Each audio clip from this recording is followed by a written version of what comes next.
Assalamualaikum warahmatullahi wabarakatuh. Selamat malam, salam jumpa pemirsa TVRI Sulawesi Tengah. Anda yang menyaksikan program persembahan TVRI Sulawesi Tengah pada malam hari ini. Senang sekali saya Nita Aswin menjumpai Anda dalam program SMS Solusi Menuju Sehat. Kita akan membahas isu hangat terkait dengan persoalan kesehatan ataupun juga psikologi yang sering terjadi atau dialami masyarakat kita selama ini khususnya di Sulawesi Tengah. Baik, dan pada kesempatan malam hari ini kita akan berbincang yang pertama dengan psikolog klinis. Pemda Kota Palu sudah hadir di studio dan akan berbagi bersama kita malam hari ini terkait dengan topik yang kita angkat. Ini topiknya menarik sekali pemirsa, karena kalau bicara soal psikologi ini kita bisa bicara soal apa saja, akan kemana-mana nanti akan ada pembahasannya begitu. Topik yang kita angkat pada malam hari ini terkait dengan psikologi pengguna narkoba dan rehabilitasinya. Sudah hadir Ibu Novianti SPSI, MPSI, psikolog di studio 1 malam hari ini. Assalamualaikum Kak Novi. Waalaikumsalam Mbak Anita. Saya panggilnya Kak Novi saja ya? Iya. Kayaknya lebih enak dan lebih akrab gitu ya? Bisa. Oke, baik. Kak Novi, ini kita kalau bicara soal atau membahas soalan narkoba ya, kita tahu Sulawesi Tengah ini masih berada di urutan keempat gitu ya. Kemudian di antara 13 kabupaten, satu kota yang ada di Sulawesi Tengah ini Kota Palu sebagai ibu kota provinsi begitu, juga terbanyak kalau kita menghitung jumlah ya. Tapi kita sebentar bicara soal itu. Kita bicara soal psikologi karena Kak Novi ini adalah psikolog klinis di Pemda Kota Palu. Kalau bicara soal rehabilitasi terkait dengan pengguna narkoba, Kak Novi, ini apa yang paling banyak Kak Novi hadapi sebagai seorang psikolog? Baik, terima kasih Mbak Anita.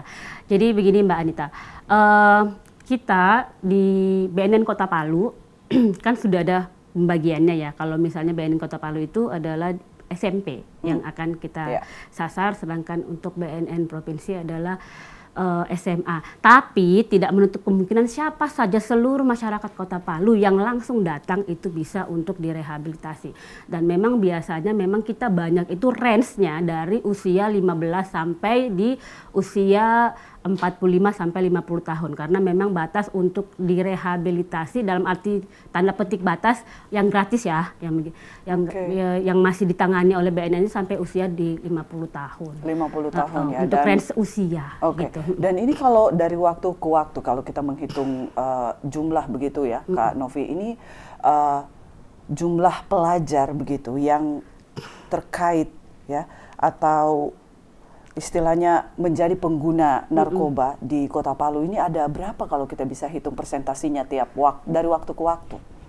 Jadi gini, yang kita berbicara di BNN saja ya. Memang karena kita sasarnya di pelajar karena lebih banyak di pelajar. Tetapi juga banyak juga yang usia-usia dewasa, misalnya yang tangkapan dari Polres yang akan di asesmen begitu untuk menentukan apakah orang ini harus direhabilitasi atau kasusnya lanjut untuk kasus hukumnya. Nah itu sebenarnya sama banyak begitu.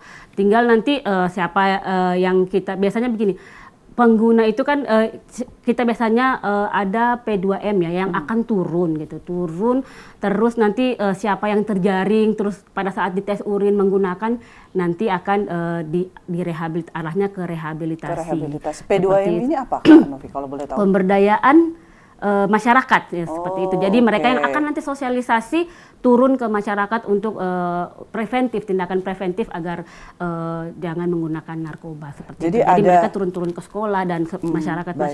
Jadi ada kategorinya, apakah ini akan lanjut ke dari P2M itu nanti yang akan mereka, misalnya kalau ada yang terjaring terus direkomendasikan untuk di bagian rehabilitasi atau begitu. Lanjut nah itu bagian hukum. kami. Nah, kalau proses rehabilitasinya? Nah, kalau proses rehabilitasinya itu biasanya kita mereka datang gitu, kita akan adakan asesmen dulu. Asesmen itu tujuannya adalah untuk mengetahui seberapa banyak penggunaannya, terus seberapa parah kadar yang digunakan, terus apa penyebab dia menggunakan, faktor-faktor apa saja, apakah itu keluarga, apakah itu dari memang keadaan psikologisnya atau dari keadaan finansialnya atau apa saja, semua itu ditanyakan. Ada 7 faktor yang ditanyakan. Apa saja 7 faktor ya, tadi itu faktor ekonomi, keluarga, faktor kesehatannya, terus faktor psikologisnya, terus faktor penggunaannya itu sendiri juga gitu. Maksudnya seberapa zat-zat yang digunakan apa saja, terus legalnya, status hukumnya. Nah, itu semua ditanyakan, status ekonominya. Ditanyakan semua. Dari situ kita bisa melihat kenapa orang ini menggunakan. Nah, itu nanti akan menentukan treatment kita selanjutnya apa. Karena pengguna narkoba ini antara satu dengan yang lain, meskipun misalnya sama-sama menggunakan sabu tetapi bisa berbeda treatment. Karena dari yang saya bilang tadi 7 aspek ini kita lihat setelah melakukan asesmen orang ini menggunakan sabu karena misalnya karena masalah keluarga gitu. Berarti yang kita sasar ini nanti konseling ke depannya itu adalah tentang bagaimana dia dengan keluarganya. Karena gini, kalau kita bilang jangan menggunakan narkoba tapi kita tidak sasar tentang penyebabnya. Nah, itu sama aja gitu. Percuma karena kita tidak mencabut akar permasalahannya. Nah, ada juga karena misalnya coba-coba. Nah, kalau cuma coba-coba itu biasanya kita lebih ke edukasi bahwa kamu tahu nggak sih bahayanya narkoba itu seperti apa, sehingga sebelum-sebelumnya mereka pasti nggak tahu karena selalu saja bandar itu cerdas gitu loh di dalam mengedarkan narkobanya dan selalu dikasih gratis awalnya. Kita tanyakan semua sama anak-anak itu, kok kamu bisa sih pakai? Iya, pertamanya aku dikasih gratis sama teman. Kan biasanya mereka itu memang ada satu anak yang di sekolah itu juga yang mereka siapkan untuk jadi peluncur. Jadi kayak rekrut begitu ya, direkrut untuk. Iya, pokoknya anak itu mereka bayar untuk kamu sebarkan ke teman-temanmu. Nah, itu nanti mereka pakai. Jadi rata-rata begitu, kok bisa pakai gitu kan? Usiamu masih kecil sekali. Saya dikasih, terus dikasihnya gimana? Coba kamu pakai ini, kamu pasti enak gitu. Jadi seperti itu saja informasinya. Nah, makanya BNN itu turun dengan menginformasikan bahwa ini loh bahaya narkoba, kalau kamu pakai narkoba akan begini. Memang yang kalian rasakan misalnya dalam tanda petik nikmat itu hanya sesaat gitu loh. Tetapi dampak di belakang itu yang mereka tidak tahu itu lebih besar dan bisa mengganggu segala sendi-sendi yang ada di masyarakat. Betul. Gitu. Sebelum kita bicara soal dampak psikologisnya, Kak Novi ya, ini dari hasil assessment selama Kak Novi menjadi psikolog klinis khususnya untuk pengguna narkoba ini, apa yang paling banyak, faktor apa yang paling banyak ditemukan? Keluarga kah, ekonomi kah, atau hanya sekedar coba-coba kah? Macam-macam, tidak ada ini yang lebih banyak. Dominan. Ada yang karena biasanya ada yang karena keluarga, ada yang karena penghasilan, ada yang karena alasannya untuk bekerja gitu loh. Misalnya contohnya kalau menggunakan sabu, kita harus menggunakan sabu kan sifatnya stimulan ya, sehingga jadi kesannya kuat gitu loh. Nah, sehingga kita itu di BNN kan kita sedikit dan kalau mau diatasi semua itu kita dari BNN nggak sanggup, sehingga BNN itu punya program yang intervensi berbasis masyarakat, dari masyarakat untuk masyarakat.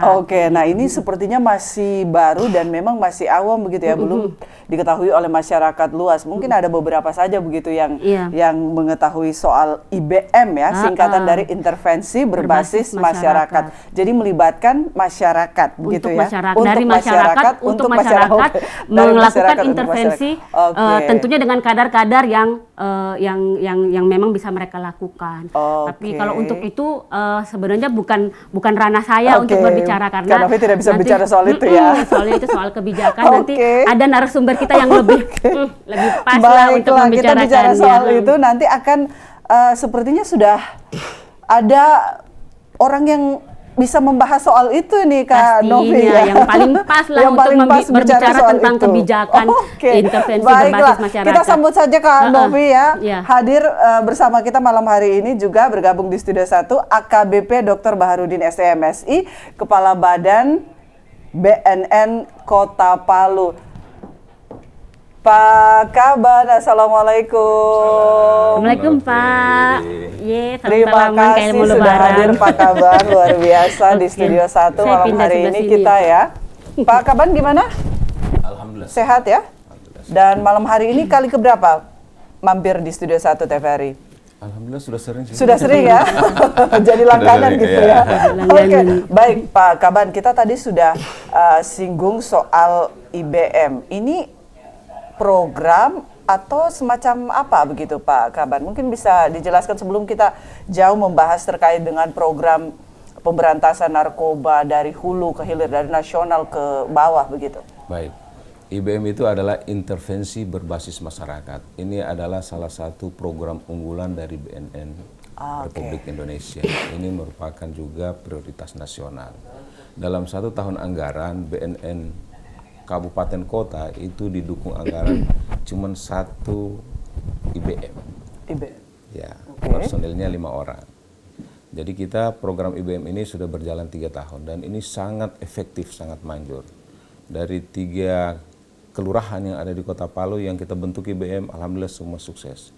Dalam 1 tahun itu, IBM ini kita targetkan 10 pasien atau 10 orang yang dijangkau, itu rata-rata sampai 20 bahkan 45 orang. Nah, berdasarkan pengalaman ini, kami coba menawarkan program ini ke pemerintah Kota Palu. Alhamdulillah pemerintah Kota Palu merespon. Dan baru minggu kemarin, pemerintah Kota Palu memprogramkan 30 kelurahan. 30 kelurahan? 30 kelurahan. Wow. Bayangkan kita 46 kelurahan, sudah 30 kelurahan. Ini dari hanya 3 kelurahan ya? 3 kelurahan ya, 1 tahun 1, jadi 3 tahun baru 3. 3 kelurahan. Pemerintah Kota Palu hari ini melalui Bapak Wali Kota kita memprogramkan sekaligus 30 kelurahan. 30, nah, ini tugas berat kita ke depannya, bagaimana IBM yang sudah kita latih ini tentunya bisa efektif kerjanya.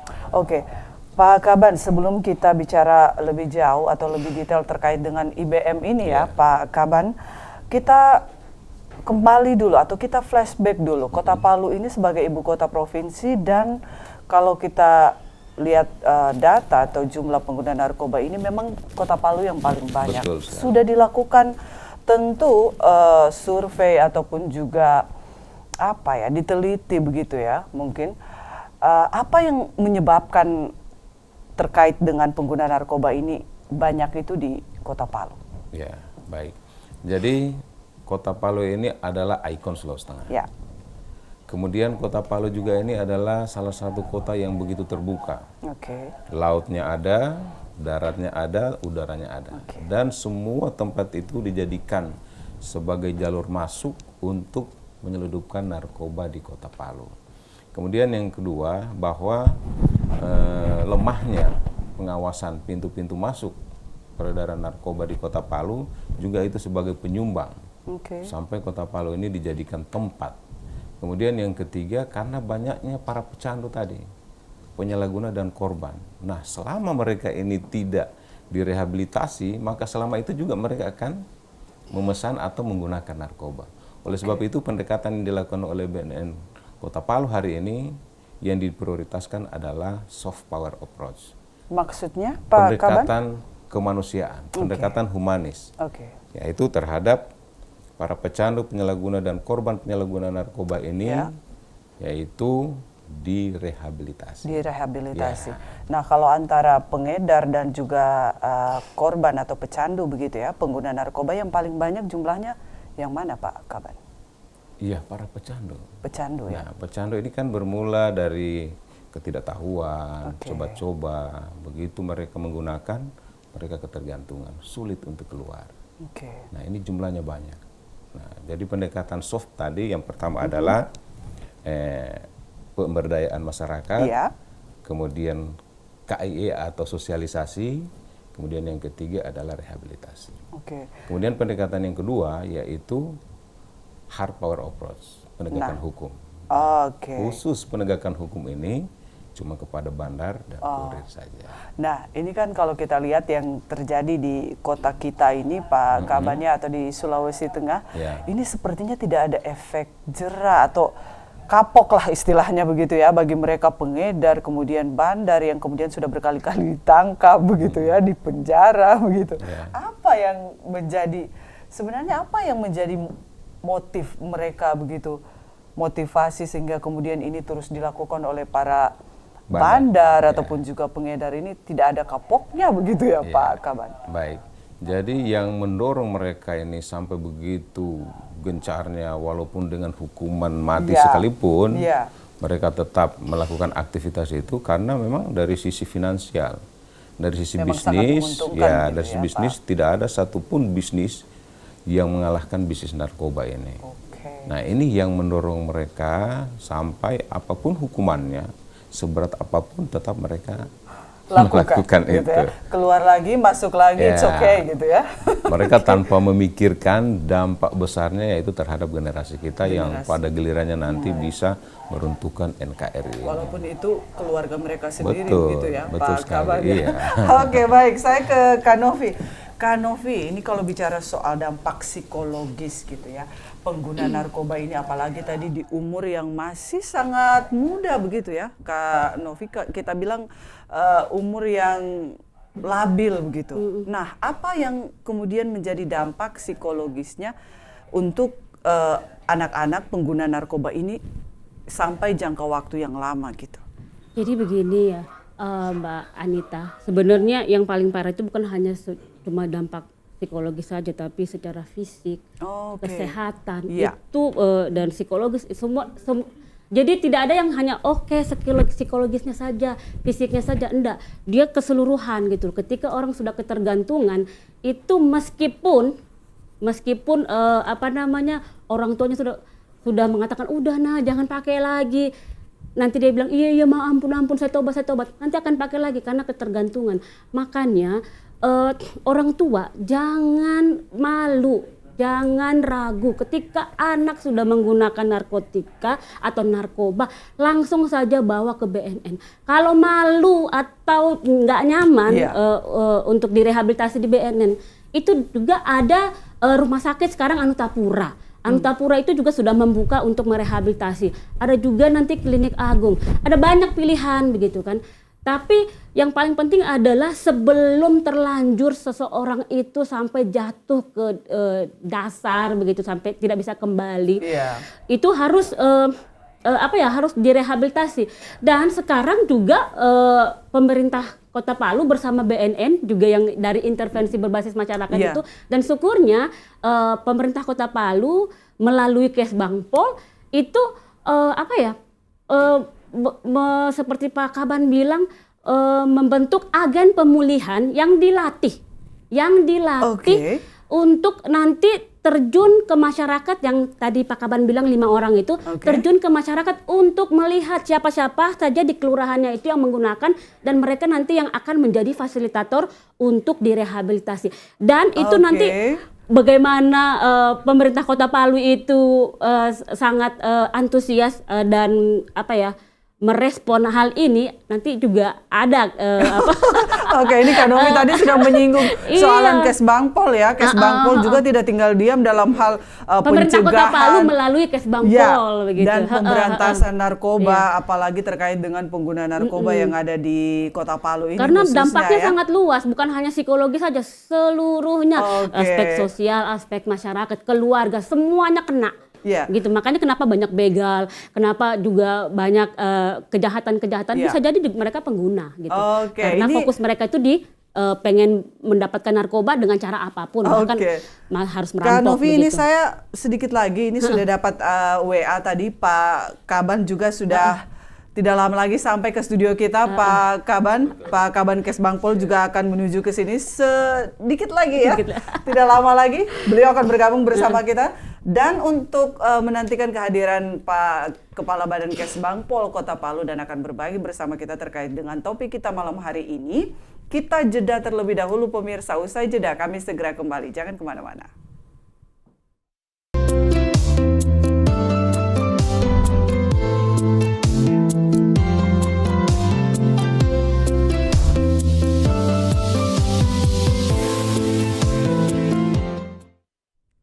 Terima Terima kasih pemirsa, Anda masih bersama kami di TVRI Sulawesi Tengah dan malam hari ini masih bersama program Solusi Menuju Sehat, dan tema yang kita angkat luar biasa menarik. Ini terkait dengan bagaimana psikologi pengguna narkoba dan juga rehabilitasinya. Hadir bersama kita ini sudah ada di depan pintu studio 1. Langsung kita sambut saja Bapak Ansar Sutiadi SOS MSI, Kepala Badan Kesbangpol Kota Palu. Assalamualaikum Pak Kaban. Warahmatullahi wabarakatuh. Terima kasih ini untuk kesekian kalinya Pak Kaban hadir lagi di studio 1. Silahkan duduk Pak Kaban. Ini bersama Kepala BNN dan juga psikolog klinis Kak Novi. Pak Kaban, ini tadi sudah disinggung terkait dengan adanya satu program ya namanya ya Pak Kaban. Ini IBM, intervensi berbasis masyarakat. Nah, sebelum kita bicara soal itu, Pak Kaban, terkait dengan pencegahan penyalahgunaan narkoba begitu di Kota Palu khususnya, apa peran yang diambil oleh Kesbangpol Kota Palu, Pak Kaban? Oke, makasih pemirsa TVRI Kota Palu yang kami hormati, kami cintai, bahwa menurut data yang ada, Kota Palu itu pengguna narkobanya terbesar di Provinsi Sulawesi Tengah. Dan sesuai data juga, Provinsi Sulawesi Tengah hari ini berada di urutan keempat secara nasional. Artinya data ini menunjukkan kita dalam kondisi darurat narkoba. Maka semua pemangku kepentingan, semua stakeholder harus mengambil peran. Nah, pemerintah Kota Palu di bawah pimpinan Bapak Haji Hadianto Rashid SE dan Ibu Dr. Reni Lamajido itu memberi perhatian yang besar terhadap pemberantasan narkotika di Kota Palu. Maka komitmen ini diwujudkan dengan memberi dukungan kebijakan dan dukungan anggaran untuk memperkuat tugas-tugas yang dilaksanakan oleh Badan Narkotika Nasional Kota Palu. Itu peran yang kita lakukan, dan banyak lagi hal lain untuk betul-betul memberantas narkotika di Kota Palu. Ada namanya Satgas Pancasila. Satgas Pancasila ini juga bertugas. Untuk itu ada 2 tugas utamanya yang ada dalam Perwali nomor 10 tahun 2022. Yang pertama untuk mengamalkan nilai-nilai Pancasila di tengah-tengah masyarakat. Yang kedua untuk ikut serta memberantas atau menurunkan angka prevalensi narkotika melalui program P4GN di Kota Palu. Konkretnya yang dilakukan apa Pak Kaban?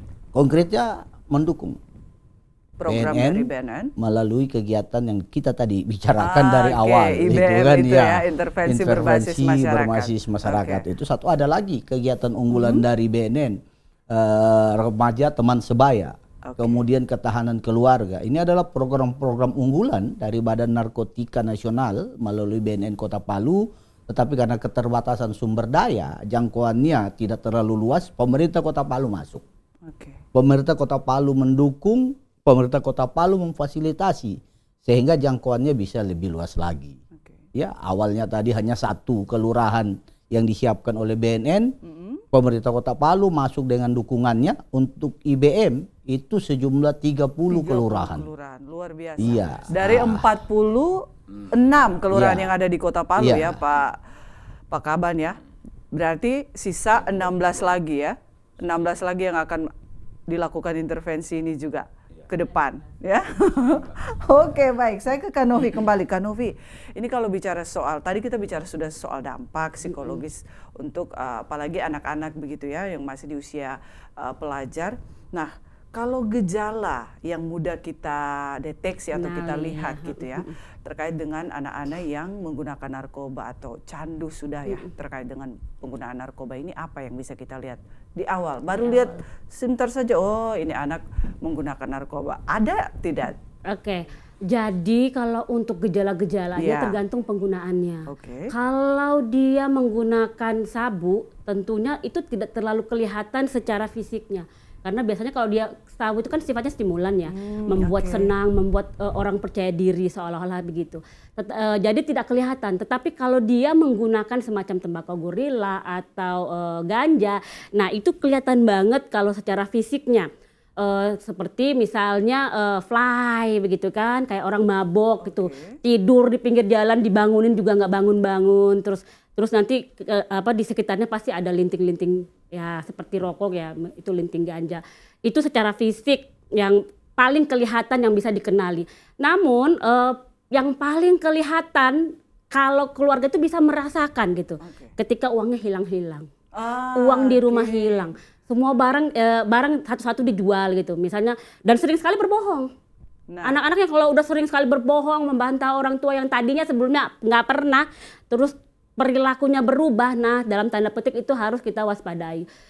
Sering sekali mereka itu pasti menjual barang-barang. Yang pertama misalnya dari tangannya itu adalah handphonenya dulu yang alasannya hilang lah, diambil temannya lah, pokoknya alasannya nggak masuk akal lah. Terus nanti motornya, terus nanti apalagi sampai di rumah hilang semua, termasuk tabung gas hilang, ya udahlah itu pasti udah kecanduan banget anaknya.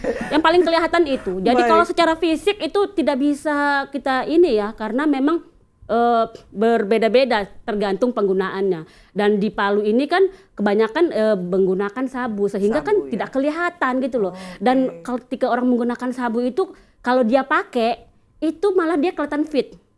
Nah ketika dia tidak pakai, kalau orang yang sudah ketergantungan baru itu tidur seharian, terus malas ngapa-ngapain, terus makan bahkan pun mungkin sudah tidak lagi makan kan gitu tidur, ya? kan tidur seharian, tidur seharian, tidak terus lapar nanti, gitu ya? Nanti setelah efeknya hilang baru makannya banyak. Tetapi ketika menggunakan malah nggak nafsu makan gitu, terus percaya diri, terus ngomongnya, kayaknya paling pinter gitu, kayak gitu-gitu. Jadi nggak kelihatan kalau orang yang pakai sabu itu. Jadi dikira anakku kayaknya sudah mulai baik. Justru itu kalau dia ketergantungan, ketika dia kelihatan baik, berarti dia lagi dalam pengaruh zat tersebut. Karena ketika orang sudah ketergantungan menggunakan sabu, dia justru tidak baik kalau efeknya hilang. Jadi makanya kalau orang ketergantungan itu hampir setiap hari menggunakan. Nah bahayanya kan jadi pertanyaan, kan mahal gitu kan, kan mahal, terus dapatnya dari mana? Nah kalau orang sudah ketergantungan itu arahnya nanti dia bisa jadi pengedar ataupun kurir. Dengan catatan untung pakai ataupun juga dapat keuntungan keuangan. Ketika misalnya dia ingin mendapatkan misalnya sabu tersebut, dia akan menjadi kurir dengan keuntungan misalnya uang, dan agar uang itu bisa dibelikan kembali, atau mungkin kamu bawa ini nanti saya akan kasih kamu sabu untuk pakai. Nah jadi hal-hal seperti itu, jadi dia kayak lingkaran setan yang kayaknya kalau tidak direhabilitasi itu akan semakin parah. Makanya orang tua itu jangan sekali-sekali malu untuk lapor ke BNN, dan percayalah ketika kita memang niat untuk direhab itu tidak akan ditangkap. Karena memang salah satu tantangan psikologisnya ini tadi ya Kak Novia, masih banyak keluarga yang malu gitu ya. Kalau keluarga malu, kalau penggunanya sendiri dia berpikir bahwa kayaknya saya sudah banyak sekali deh pakainya, takutnya saya nanti di penjara bagaimana. Padahal kalau mau direhab itu sama sekali tidak ada hubungannya dengan penjara. Walaupun banyak sekali sudah zat yang dia pakai. Luar biasa ya. Padahal di sosialisasi juga sudah menyebutkan atau sudah berkali-kali disampaikan bahwa silahkan melaporkan diri begitu atau dibawa oleh keluarga, maka akan direhabilitasi. Ini yang harus kembali kita lakukan sosialisasi begitu ya. Makanya ada IBM ini, itu yang dibentuk mereka yang akan nanti menjaring pengguna ini untuk nanti sebagai fasilitator melaporkan, dalam arti tanda petik melaporkan untuk direhab ya, bukan untuk ditangkap. Melaporkan kalau bagi yang mau untuk direhabilitasi. Baik, sudah disinggung oleh Kak Novi, Pak Kaban, ini terkait dengan IBM ini sebenarnya bagaimana sih program ini diberlakukan di masyarakat atau prakteknya di masyarakat? Jadi IBM ini adalah orang-orang yang punya kapabilitas di kelurahannya. Baik dari sisi ketokohan, pendidikan, dan lain sebagainya. Sehingga yang dipilih menjadi IBM ini adalah orang-orang yang ditokohkan, entah itu tokoh agama, masyarakat, tokoh pemuda, tokoh wanita, dan lain sebagainya. Kemudian apa yang mereka harus lakukan? Jadi keberadaan agen pemulihan ini adalah sebagai jembatan penghubung antara BNN dengan masyarakat. Karena mereka ini dari masyarakat, oleh masyarakat, dan untuk masyarakat.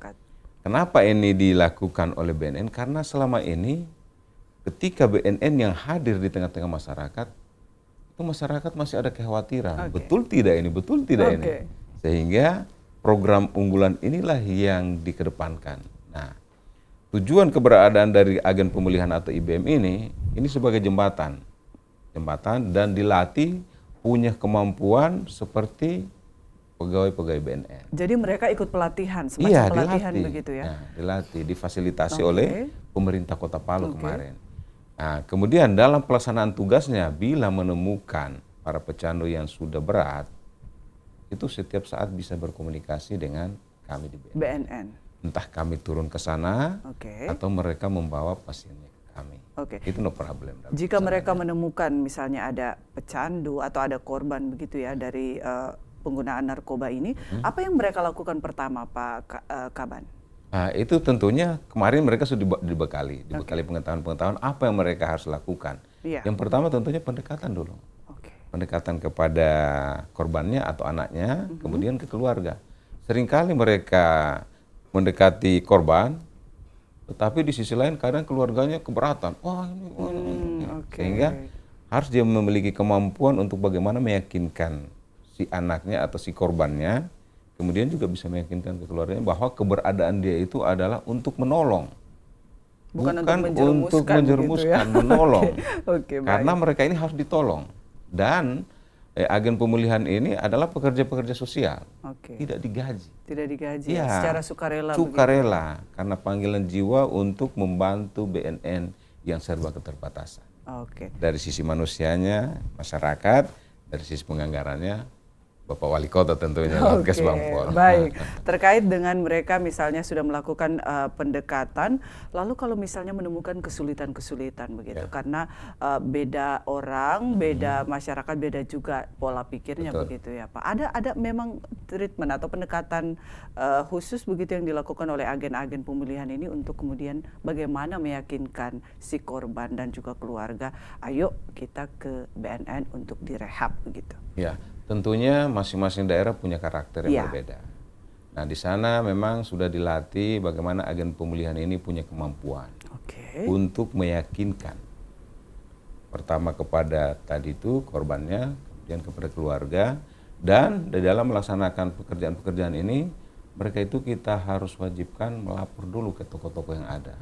Karena mereka ini disprintkan oleh Pak Lurah, ditugaskan oleh Pak Lurah. Jadi setelah pelatihan mereka lapor dulu sama Pak Lurah.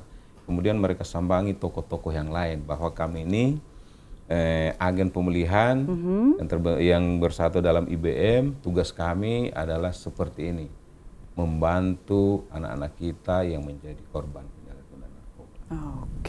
Baik. Pak, saya ke Pak Kaban Kes Bangpol, Pak Ansar, ini kalau kebijakan yang diambil oleh Kota Palu terkait dengan adanya IBM ini, Pak Kaban mungkin bisa dijelaskan sedikit bagaimana kemudian 30 kelurahan ini sesuatu yang luar biasa begitu ya Pak Pak Kaban. Dari 3 kelurahan jadi 30 kelurahan, apa yang kemudian memotivasi ini kemudian kebijakan lahir begitu? Ya, yang pertama kan kita petakan sama-sama BNN bahwa di Kota Palu ini ada 5 kelurahan yang rawan. Kemudian dari kelurahan yang rawan ini kita tahu juga ada beberapa kelurahan juga yang sudah masif peredaran narkotika di dalamnya.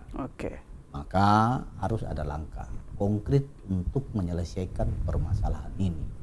Nah, langkah konkret itulah yang kita lakukan. Yang pertama, kita merubah mindset dulu. Berupaya sekuat tenaga merubah mindset di masyarakat. Bahwa yang terpapar narkotika itu adalah korban. Adalah penyakit yang harus kita selesaikan, yang kita harus obati. Ya, dengan merubah perilaku mereka, merubah kondisi-kondisi yang disampaikan oleh Ibu Novi tadi, sehingga mereka bisa kembali. Dan kita menginginkan para masyarakat juga, narkoba ini bukan aib lagi. Kenapa? Karena sudah banyak. Ya, karena kalau selalu disembunyikan, maka kecenderungannya narkotika ini semakin meluas. Karena pengguna narkotika ini kecenderungannya mengajak kawannya. Ini yang kita lakukan terus-menerus. Kemudian dari BNN menyampaikan bahwa ada program unggulan mereka, ada beberapa termasuk IBM. Maka pemerintah Kota Palu ya langsung Pak Wali Kota setelah mendengarkan program ini di salah satu tempat di Tatura Utara dianggap berhasil, langsung menugaskan kepada kami, Pak Kaban, alokasikan anggaranmu di perubahan, dukung kegiatan ini karena Program kegiatan IBM, ini berhasil. Di salah satu kelurahan di Kota Palu itu hijrah, penggunanya itu hijrah, ya kan, pengguna-penggunanya itu melaporkan dirinya kepada agen pemulihan hasil IBM tadi. Jadi langsung tobat begitu. Langsung ya, artinya ada perubahan. Ada perubahan. Ya. Maka hal ini yang ingin kita perluas. Kita perluas jangkauannya, kita perbanyak agen pemulihannya. Sehingga kita berharap nantinya mereka ini akan kembali semua ke jalan yang benar. Yang benar. Kalau sudah kembali semua, siapa lagi mau beli narkotika itu? Iya. Walaupun terpajang begitu ya, di hadapan terpampang nyata begitu ya. Tidak akan disentuh lagi tidak gitu akan ya. ada yang sentuh. Ketika tidak ada yang sentuh, selesai barang ini. Tidak akan diproduksi lagi tentunya. Bisnis aja ini kan, bisnis yang sangat menggiurkan. Nah, gitu. Baik, saya ke Kak Novi. Kak Novi, ini tadi kita sudah bicara dampak, gejala. Nah, kalau untuk proses misalnya rehabilitasinya sendiri, ini memakan waktu berapa lama? Ini juga tergantung dengan kategori-kategori kah atau seperti apa, Kak Novi? Jadi kan ketika kita melakukan asesmen, itu kan ada rawat jalan, ada rawat inap. Nah, kalau rawat jalan itu biasanya kita lihat juga, kalau baru coba pakai mungkin 1-2 kali bisa lah ya kita habis itu sosialisasikan atau edukasi gitu bahaya narkoba. Tapi kalau misalnya sudah sampai rutin gitu, misalnya satu bulan itu sampai 4 kali, berarti 1 minggu 1 kali ya. Nah itu biasanya sampai 8 kali pertemuan, itu yang rawat jalan ya. 8 kali pertemuan dengan tentunya treatment yang berbeda-beda sesuai dengan yang saya bilang tadi, faktor penyebab apa yang menjadi faktor penyalahguna. Nah, kalau yang sudah berat, yang sampai setiap hari atau seminggu 3-4 kali, itu langsung kami rujuk. Bukan kami lagi, kami tahu diri juga gitu kan.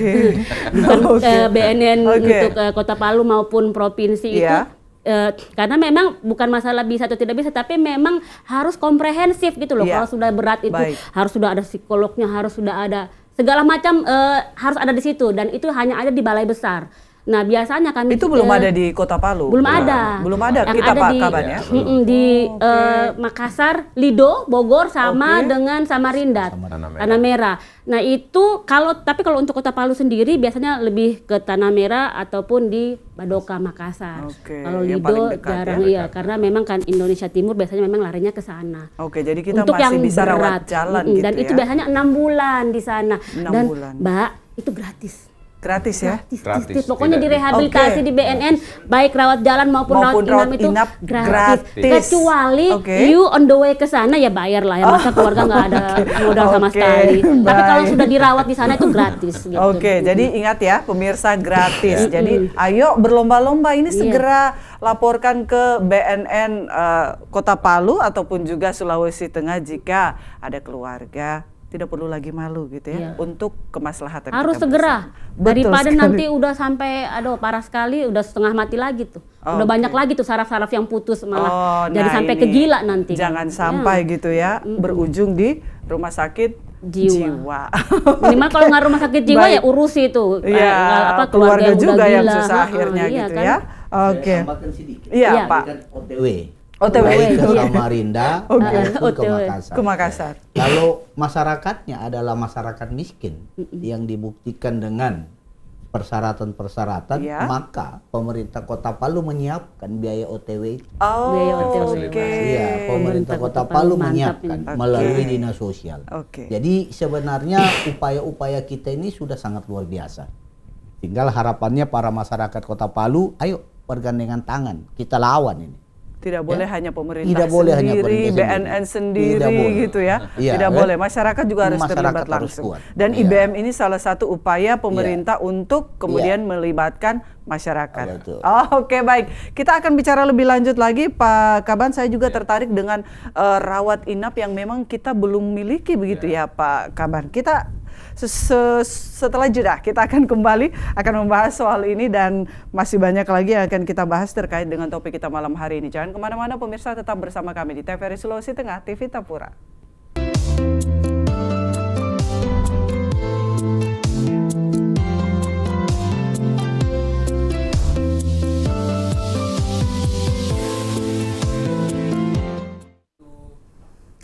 Pemirsa, terima kasih Anda masih bersama kami dalam program Solusi Menuju Sehat. Dan topik kita malam hari ini terkait dengan psikologi pengguna narkoba dan juga rehabilitasinya. Nah, selain psikolog klinis, hadir juga Kepala Badan Kesbangpol Kota Palu dan juga Kepala BNN Kota Palu yang akan berbagi bersama kita malam hari ini terkait dengan topik kita. Ini sudah panjang lebar pembahasan diskusi kita malam hari ini ya, dalam dialog kita malam hari ini. Dan Pak Kaban ini tadi juga sudah disinggung. Saya tertarik dengan rawat jalan yang masih kita lakukan sampai saat ini. Kalau bisa dibilang ini rawat inap memang belum bisa kita lakukan atau bagaimana kondisinya saat ini di Kota Palu, Sulawesi Tengah juga umumnya? Untuk sekarang fasilitas yang ada di Kota Palu maupun Sulawesi Tengah itu masih pada sebatas rawat jalan. Rawat jalan. Rawat jalan itu ada di klinik BNN Kota Palu, BNN Provinsi Sulawesi Tengah, dan alhamdulillah kemarin klinik yang ada di Rumah Sakit Anutapura Kota Palu. Kedepannya kami sekarang lagi mendorong agar Rumah Sakit Anutapura Kota Palu ini ditingkatkan pelayanannya.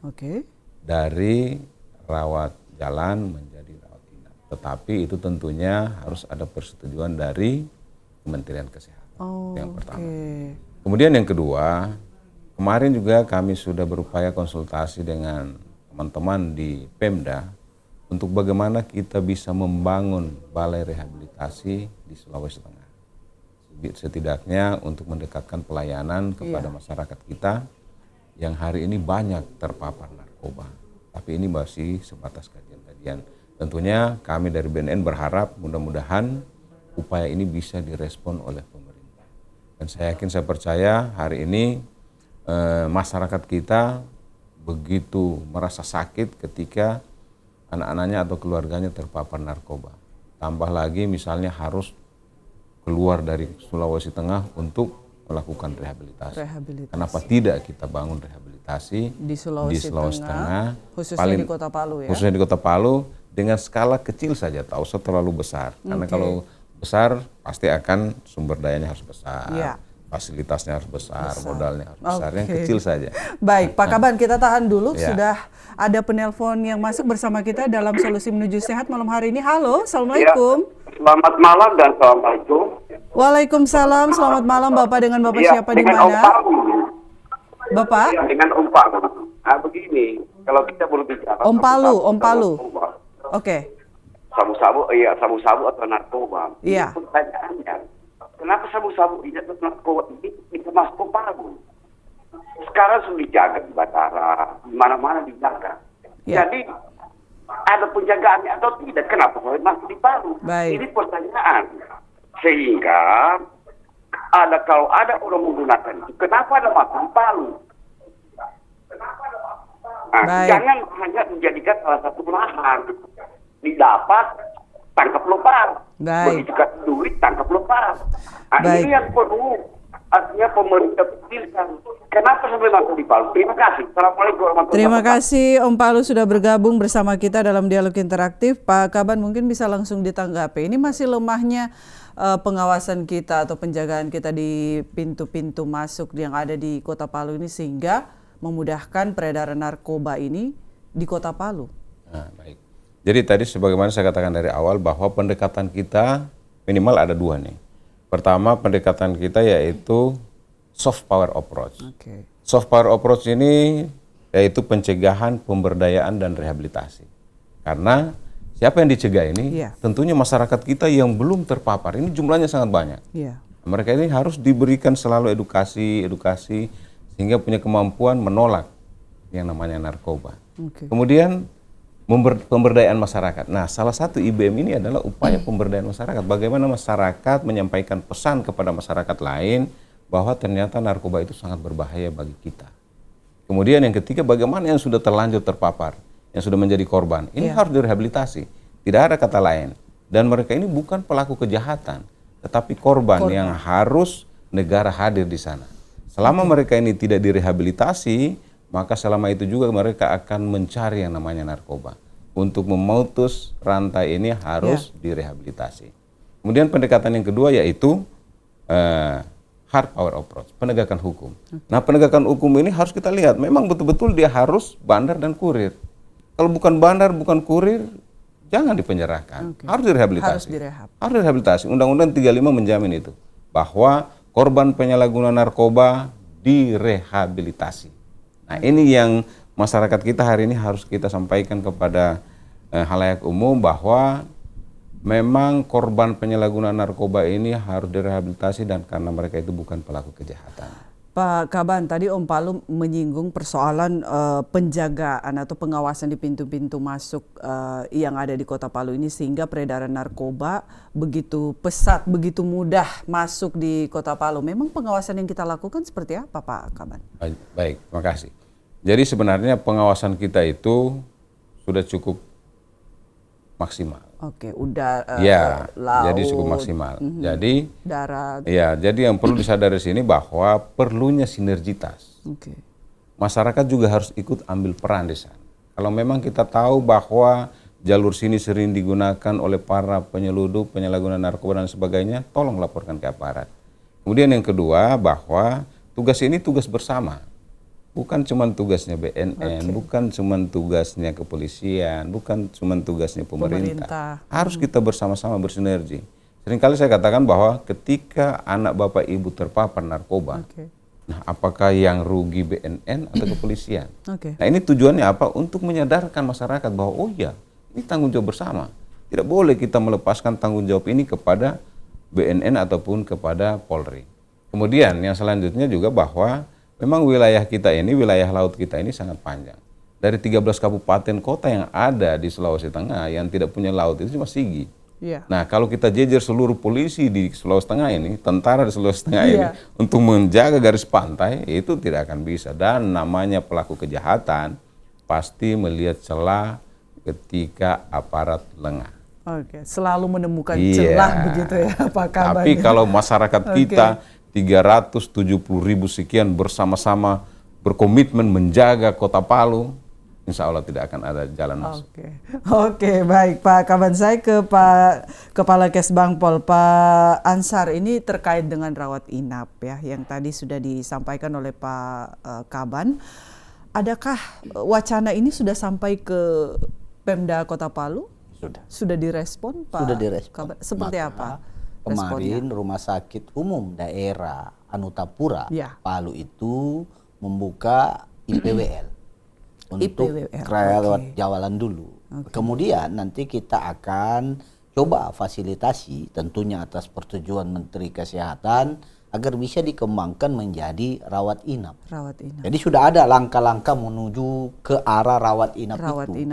Ya, kenapa? Karena sekali lagi kami sadar betul pemerintah bahwa masyarakat Kota Palu ini harus kita berikan pelayanan, kita harus berikan pengobatan sehingga mereka bisa keluar dari jeratan narkotika ini.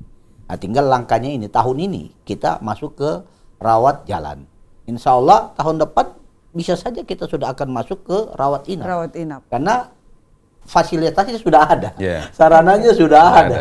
Sudah disiapkan oleh Ibu Direktur Rumah Sakit Umum. Tinggal izinnya. Tinggal izinnya saja gitu ya. Kita berharap, kita berdoa semua 2023 bisa saja sudah ada rawat inap walaupun masih terbatas jumlah kamarnya. Ya, karena memang harus menyesuaikan terus dulu. Gitu. Pak Kaban, ini selain mendukung program IBN yang sudah dilakukan oleh BNN Kota Palu, pelibatan masyarakat lebih luas dan masif begitu, khususnya pelibatan remaja. Tadi juga Pak Kaban sudah sampaikan bahwa ada program remaja teman sebaya. Ya, ini bagaimana modelnya? Remaja teman sebaya ini anak-anak sekolah. Yang kita libatkan. Ke depan kita ingin melibatkan juga Duta Pancasila Paskibraka. Kebetulan tahun 2023 itu Paskibraka nanti dialihkan pengelolaannya, pembentukannya di Kesbangpol. Sehingga semakin banyak anak-anak remaja ini yang nantinya bisa mempengaruhi temannya. Karena kita tahu secara psikolog, anak-anak remaja sekarang ini dengarnya itu di lingkungan dia, di kawan bermain dia. Maka pendekatannya akan kita dorong ke sana. Kemudian kita juga melaksanakan ketahanan keluarga. Nah, ini yang kita hadirkan kemarin, emak-emaknya dengan anaknya yang berusia SMP. Oke. Ya kan? Nah, ini juga agar terjalin komunikasi yang harmonis antara anak dengan keluarganya. Ya, karena penggunaan narkotika juga itu disebabkan oleh ketidakharmonisan komunikasi ya antara keluarga, Anggota keluarga iya, begitu ya, khususnya orang tua ke anak, iya, anak begitu, ke orang tua. begitu. Sehingga ya apa-apa yang menjadi program unggulan BNN karena mereka ini ahlinya, ya kan? Nah, tinggal kita menambah fasilitasinya, ya kan? Kita menambah fasilitasinya. Baik. Ya, Jadi leading sektornya BNN. Iya, gitu leading ya. sektor. Ya, begitu. Oke, baik, saya ke Kak Novi. Kak Novi, ini kita sudah berada di penghujung diskusi kita malam hari ini terkait dengan topik kita. Nah, kalau sudah terjadi seperti itu, apa yang kira-kira harus diperhatikan, saran yang dibutuhkan oleh keluarga khususnya dari si pengguna narkoba ini? Ya, jadi memang betul ya, segala sesuatu itu berangkat dari keluarga. Ya. Makanya juga memang ada program untuk ketahanan keluarga itu. Ya. Karena memang semua itu berasal dari sana. Ketika keluarga tidak harmonis atau mungkin harmonis tetapi sangat jarang berinteraksi dengan keluarga walaupun harmonis gitu. Akhirnya muncul kekosongan, kehampaan anak tersebut sehingga dia mencari ke tempat lain. Oke. Nah, itu yang harus keluarga itu isi gitu. Jangan sampai anak-anak itu merasa hampa, merasa kosong begitu. Tidak ada teman untuk berbagi, tidak ada teman untuk berkeluh kesah. Padahal untuk usia anak sampai remaja ya, di usia 18 tahun itu mereka masih membutuhkan kehadiran orang tuanya yang dalam tanda petik adalah benar-benar bukan hanya sekedar hadir, yang penting lu udah makan, nggak begitu, tetapi memang hadir terus bertukar pikiran, Menjadi terus teman, menjadi oke. teman ketika misalnya usia-usia remaja itu kan biasanya memang pola pengasuhannya adalah memang kita menjadi teman. Bukan lagi maksudnya kita yang masuk ke mendikte, tapi memang Oke. menjadi teman. Nah, itu yang seringnya yang kami dapatkan anak-anak pengguna narkoba itu yang mereka keluhkan bahwa tidak ada semacam interaksi yang quality time lah Oke. antara dia dan keluarganya. Apalagi masing-masing sudah sibuk dengan gadget ataupun juga dengan pekerjaannya masing-masing gitu ya, kedua orang tua. Iya. Tidak lagi peduli akan kehadiran anak. Padahal anaknya sudah di depan, Oke, tapi masih sibuk dengan gadget. Bahkan gitu ya. ada loh anak yang menggunakan narkoba itu kita tanya kenapa? Orang tua saya itu nggak perhatikan saya. Bahkan cuma mau tanya, kamu sudah makan atau belum, itu enggak gitu. Baru datang capek dari kantor terus langsung masuk kamar. Udah kita nggak diapa-apain. Oke. Akhirnya saya pergi keluar untuk cari teman, dan dari teman itulah awal mulanya. Oke. Seperti itu. Simple tetapi Baik. dampaknya sangat Intinya adalah luar biasa. berangkat dari keluarga terlebih Iya, dahulu gitu ya. iya. Baik, saya ke Pak Kaban terakhir. Apa yang ingin disampaikan Pak Kaban khususnya juga dengan keberadaan IBM ini, intervensi berbasis masyarakat ini? Baik, terima kasih. Memang kami kemarin menyadari bahwa teman-teman IBM ini melakukan atau mengikuti pelatihan kemarin itu masih sangat terbatas, Iya. belum terlalu maksimal. Oke. Tetapi tentunya dengan semangat mereka untuk melaksanakan apa yang mereka dapatkan kemarin, itu secara perlahan akan menambah pengetahuan mereka. Yang pertama. Kemudian yang kedua, tentunya masyarakat membuka diri bahwa keberadaan IBM itu betul-betul untuk menolong, untuk membantu, bukan sebagai mata-mata, tetapi betul-betul menolong masyarakat kita sebagai fasilitator, sebagai penghubung antara masyarakat kita yang menjadi korban dengan BNN. Kemudian yang selanjutnya tentunya harapan kita ke depan seluruh kelurahan yang sisa 16 tadi, Ya. lewat Pak Kakesbang tolong sampaikan ke Bapak Wali Kota supaya ke depannya supaya rata ini. Bisa Jangan di sini dilibatkan sudah juga aman, gitu di sini ya. tidak, akhirnya di Oke. sini lari ke sini semua. Baik, lari ke 16 ini Iya. lagi ya gitu. Oke. Kemudian Oke, baik. kemudian yang terakhir tentunya saya mengharapkan kepada kita semua supaya kita nyatakan perang terhadap narkoba. War on drugs, speed up, never War let on up. drugs. Oke, itu intinya ya Ya, Pak betul. Ansar Setiadi. Silakan Pak Ansar, singkat saja. Saya ingin sampaikan ke masyarakat kita, yang pertama kita harus berani tolak narkoba di lingkungan kita. Ya. Yang kedua, kita harus berani rehab. Sudah terkena karena narkotika bisa diobati. Yang ketiga, kita berani lapor. Ya. Ya, ketika kita melihat ada peredaran gelap narkotika, ada kurir, ada bandar, ada pengedar, lapor supaya selesai persoalan narkotika di Dan Kota memang Palu. oknum pelapor ini dirahasiakan begitu ya, identitasnya, dijamin kerahasiaannya. Oke, gitu. Baik. Terima kasih Pak Kaban. Terima kasih juga Pak Kepala Kesbangpol, Kak Novi, terima kasih sudah berbagi bersama kita malam hari ini. Tadi juga Om Palu sudah bergabung bersama kita, terima kasih dalam dialog interaktif. Dan pemirsa, sekali lagi seperti yang dikatakan oleh Kepala BNN Kota Palu, ayo perang melawan narkoba, karena ini bukan hanya tugas pemerintah ataupun juga stakeholder dan juga BNN tentunya, tapi tugas kita bersama masyarakat Kota Palu dan Sulawesi Tengah pada umumnya. Saya Nita Aswin, kita jumpa lagi dalam Solusi Menuju Sehat lainnya. Assalamualaikum.